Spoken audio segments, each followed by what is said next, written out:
Students, आज हम alcohol की हाइड्रोजन हैलाइड के साथ अभिक्रिया पढ़ेंगे। किसकी अभिक्रिया? एल्कोहल की हाइड्रोजन हैलाइड के साथ अभिक्रिया।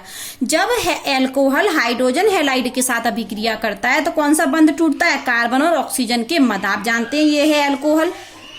एल्कोहल में या तो हो सकता है कि OH बंध टूटे या कार्बन और ऑक्सीजन के मध्य टूटे। तो इसके पहले हम OH बंध टूटने की वजह से अभिक्रियाएं पढ़ा चुके थे। आज हम पढ़ेंगे कार्बन और ऑक्सीजन के मध्य टूटने से जो रासायनिक अभिक्रियाएं होती हैं, और उसमें पहली अभिक्रिया है हाइड्रोजन हैलाइड के साथ अभिक्रिया।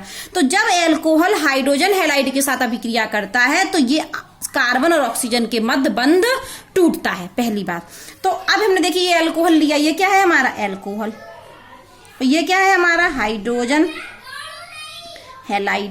तो एल्कोहल की अभिक्रिया जब हमने हाइड्रोजन हैलाइड से कराया तो आपको पता है कौन सा H नहीं निकलेगा। एल्कोहल क्या देंगे?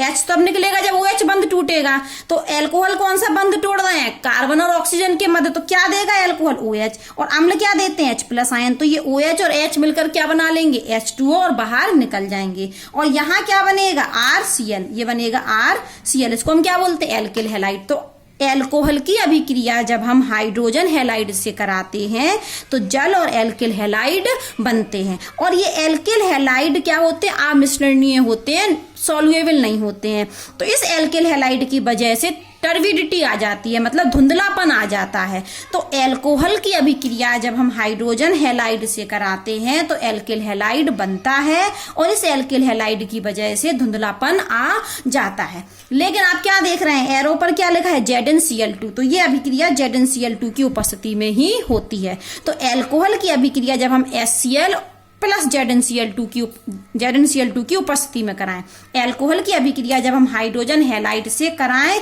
किसकी उपस्थिति में? ZnCl2 की उपस्थिति में। तो एल्किल हैलाइड बनता है और जल बनता है। एल्किल हैलाइड कैसा होता है? अमिश्रणीय होता है, सॉल्युएबल नहीं होता है। तो इसकी वजह से धुंधलापन उत्पन्न होता है। और ये HCl और ZnCl2 के मिश्रण को, HCl और ZnCl2 के मिश्रण को हम ल्यूकास अभिकर्मक के नाम से जानते हैं। और ल्यूकास अभिकर्मक की सहायता से हम एल्कोहल का टेस्ट लगा सकते हैं। कैसे टेस्ट लगा सकते हैं? कि हमारे पास 3 एल्कोहल है, 1 डिग्री एल्कोहल, 2 डिग्री एल्कोहल और 3 डिग्री एल्कोहल। और हमें दिया गया कि आप पहचान कीजिए, 3 टेस्ट ट्यूब में एल्कोहल दे दिए गए, 1 डिग्री एल्कोहल दे दिया गया, 2 डिग्री एल्कोहल दे दिया गया और 3 डिग्री एल्कोहल दे दिया गया। और हमको नहीं पता है कि कौन सा एल्कोहल किस में है। तो हमको टेस्ट लगाकर पता करना है कि कौन सी टेस्ट ट्यूब में कौन सा एल्कोहल है। तो हम क्या करें? तीनों ही टेस्ट ट्यूब में ल्यूकास रीजेंट डाल दें। तो जैसे ही ल्यूकास रीजेंट हम कौन से एल्कोहल कौन सी टेस्ट ट्यूब में गया? 3 डिग्री वाले में, जिसमें 3 डिग्री होगा तो टर्बिडिटी क्या होगा? तुरंत आ जाएगी। क्योंकि क्या होता है कि 3 डिग्री एल्कोहल होगा यदि, और यदि हम ल्यूकास अभिकर्मक से अभिक्रिया कराएं तो टर्बिडिटी तुरंत देता है। गुण प्रॉपर्टी है, क्योंकि उसमें कार्बोकैटायन बनता है 3 डिग्री वाला, वो ज्यादा स्टेबल होता है। और 2 डिग्री जो एल्कोहल होते हैं वो ल्यूकास अभिकर्मक के साथ 5 मिनट के बाद टर्बिडिटी देते हैं। जबकि 1 डिग्री एल्कोहल तो नॉर्मल तापमान पर देते ही नहीं, और गर्म करने पर 30 मिनट में देते हैं। तो यही तो पहचान हो गई कि जिस टेस्ट ट्यूब है, 3 टेस्ट ट्यूब है, एक में 1 डिग्री एल्कोहल, एक में 2 डिग्री एल्कोहल है, एक में 3 डिग्री एल्कोहल, और हमें पता नहीं किस टेस्ट ट्यूब में कौन सा एल्कोहल है। हमने तीनों ही टेस्ट ट्यूब में क्या डाल दिया? ल्यूकास अभिकर्मक डाल दिया, ल्यूकास रीजेंट डाल दिया।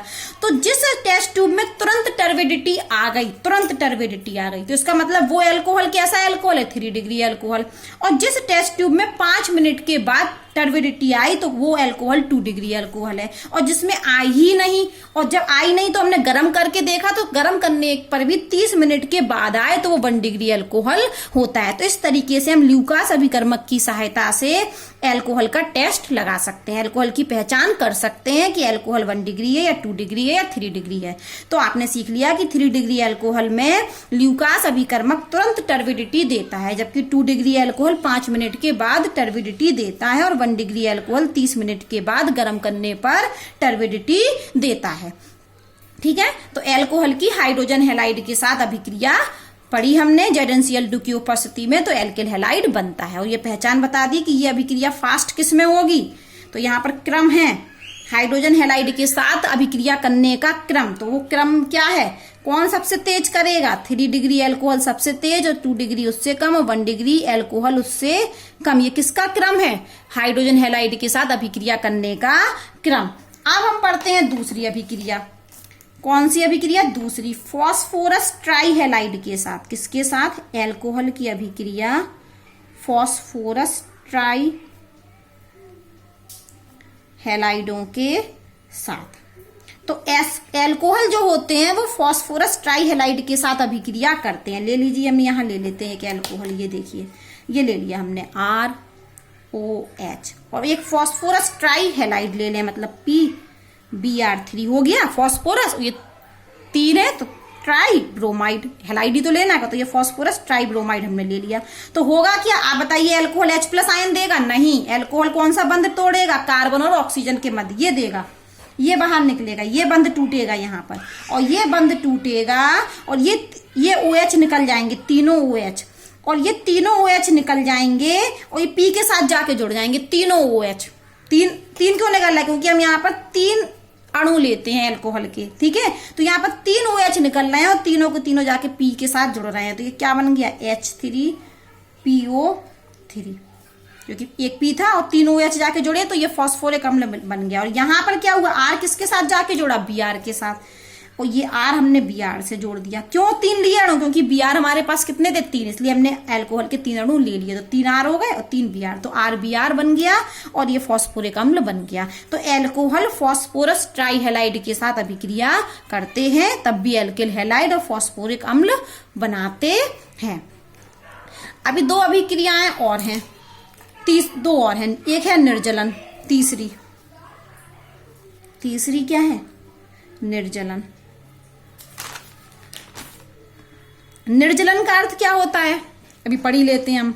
निर्जलन का अर्थ होता है डिहाइड्रेशन। क्या होता है, डिहाइड्रेशन। डिहाइड्रेशन मतलब जल का बाहर निकलना, क्या, रिमूवल ऑफ H2, जल का बाहर निकलना। तो अब हम पढ़ रहे हैं निर्जलन, वो भी किसका निर्जलन, अल्कोहल का निर्जलन। तो यहां पर हम एक कोई अल्कोहल ले लेते हैं, ये देखिए, ये OH जोड़ दिया इस कार्बन से, और यहां कुछ भी जुड़ा हो सकता है, ठीक है, 1 2 3 तो 4। अब हमने ये अल्कोहल लिया और यहां पर कंसंट्रेट H2SO4, निर्जलन कब होगा, निर्जलन की जो अभिक्रिया होती है वो कंसंट्रेट H2SO4 की उपस्थिति में होता है। और होगा क्या, निर्जलन में क्या हो रहा है, मैंने पहले ही बता दिया, जल का अणु बाहर निकलेगा। तो क्या होगा कि यहां से जल का अणु बाहर, मतलब -H2O, तो क्या होगा, एक तो ये OH जाएगा और इस कार्बन से एक हाइड्रोजन जाएगा, यहां से OH जाएगा, इससे क्या जाएगा, एक हाइड्रोजन। मान लो यहाँ एक हाइड्रोजन जुड़ा था, तो ये हाइड्रोजन गया और ये हाइड्रोजन और OH मिलकर क्या बना लिया, H2O। जब ये गया तो ये क्या हुआ, ये बंध के इलेक्ट्रॉन कहाँ शिफ्ट हो जाएंगे, यहाँ, तो क्या बन जाएगी, एल्कीन बनेगी। क्या बनेगी, एल्कीन बनेगी। ये क्या बनती है, एल्कीन बनती है। ये क्या बनती है, एल्कीन। अब हम एक ले लेते हैं, प्राथमिक अल्कोहल ले लेते हैं। कौन सा अल्कोहल, प्राथमिक अल्कोहल। हम ले रहे हैं CH3CH2OH, लेकिन लिख अलग तरीके से रहे हैं, CH3 नहीं लिख रहे हैं, CH2 लिख रहे हैं, और एक हाइड्रोजन हम यहाँ लिख रहे हैं। क्यों, क्योंकि हमें हाइड्रोजन बाहर निकाल के बताना है। और ये CH2OH, तो OH को इधर बगल में ना लिख के इसको भी कहाँ लिख दिया हमने, नीचे। और ये हमारा क्या है, 1 डिग्री अल्कोहल है, क्योंकि OH इस कार्बन से जुड़ा और ये कार्बन सिर्फ एक कार्बन से जुड़ा। इस 1 डिग्री अल्कोहल की अभिक्रिया हमने कंसंट्रेट H2SO4 और कितने तापमान पर, 443 केल्विन तापमान पे करा दी। तो क्या होगा, ये H और ये OH बाहर निकाल दीजिए, ये H और OH, क्योंकि निर्जलन का अर्थ ही क्या है, H2O बाहर निकलना, तो -H2O, माइनस हो गया, निकल गया बाहर। तो ये OH हटा, ये H हटा, तो क्या बन गया, CH2 सिंगल बॉन्ड CH2, लेकिन सिंगल नहीं रहेगा, ये बंध के इलेक्ट्रॉन कहाँ चले जाएंगे, यहाँ, तो ये डबल बॉन्ड से ये बन गया। अब हमने लिया 2 डिग्री अल्कोहल। क्या लिया, 2 डिग्री अल्कोहल। तो ये हमारा CH2 है, CH2 से ये OH जुड़ा, और यहाँ पर नहीं, 2 डिग्री अल्कोहल लेना है, तो ये हमारा एक कार्बन है और इस कार्बन से OH जुड़ा, और ये H है, और 2 कार्बन जोड़ने पड़ेंगे ना हमें। इस 2 डिग्री अल्कोहल कब होगा, जब जिस कार्बन पर अल्कोहल जुड़ा वो 2 कार्बन से जुड़ा हो। तो ये इस कार्बन पर अल्कोहल जुड़ा, इस कार्बन को 2 कार्बनों से जुड़ा होना चाहिए। तो एक CH3 ये और एक CH3 ये। तो ये हमने क्या ले लिया 2 डिग्री एल्कोहल, क्या ले लिया 2 डिग्री एल्कोहल। इसकी अभिक्रिया भी हमने क्या करा दी कंसंट्रेट H2SO4 से, लेकिन हमें यहाँ पर थोड़ा सा तापमान कम लेना पड़ता है 440 केल्विन, और यहाँ पर हमें H2SO4 यहाँ तो 100% लेना पड़ता है, यहाँ H2SO4 80% से ही काम हो जाता है। किसमें 2 डिग्री एल्कोहल में, और जल का अणु बाहर निकलेगा, ये OH और यहाँ से निकाल देते हैं हम